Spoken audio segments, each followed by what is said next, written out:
It's interesting that you brought up Go Gratitude with Stacy Robin, the founder of it, because 38,000 followers, and I just love that the gratitude expressions are coming out more in the world, and she is a leader in that. And I received an email from her yesterday or 2 days ago about the storm Haiyan going over the Philippines, and if we could be in gratitude and ask the storm what it wants, and try to be there for the people of the Philippines. And I did take a moment to be in that energy, and I noticed the next day it seemed like the storm wasn't going to be so bad, that it went through quickly, so that saved lives. But then the next day I saw that it has been pretty devastating, with 10,000 lives lost.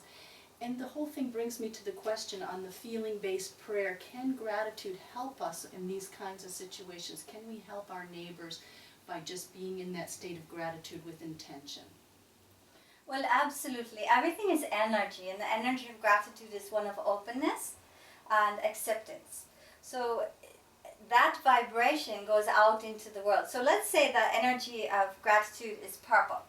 We'll just use that as an example. So when a person is sitting and they are in the place of gratitude and they are sending out all this purple energy into the world, well, that connects with all the other purple energy in the world, and it becomes a field that makes change happen.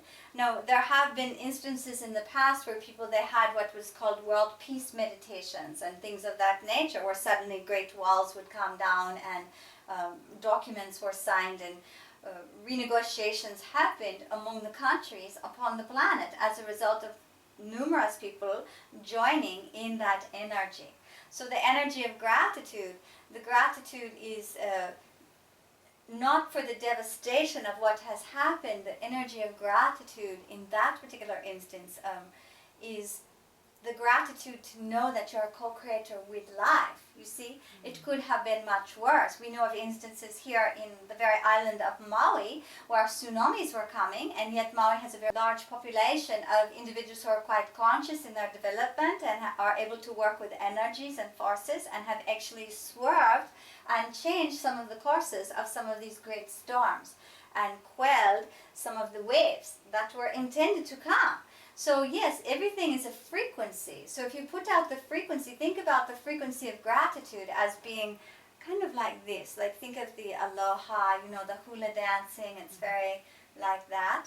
And then think of the frequency of fear. It's more the energy of that heavy metal, very intensive, very sharp and very unpredictable and very intensive, yes?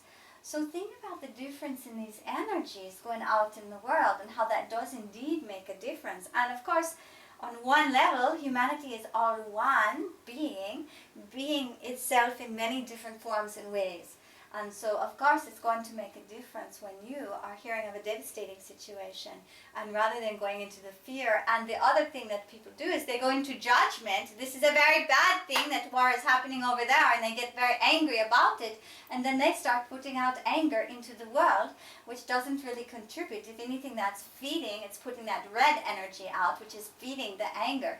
So there is a way that they need to take that energy into their body and transmute it, so that it can go out into a positive way of putting peace, praying for peace. So they're visualizing people holding hands, visualizing mothers welcoming their sons home into their arms, and feeling a sense of harmony, you see.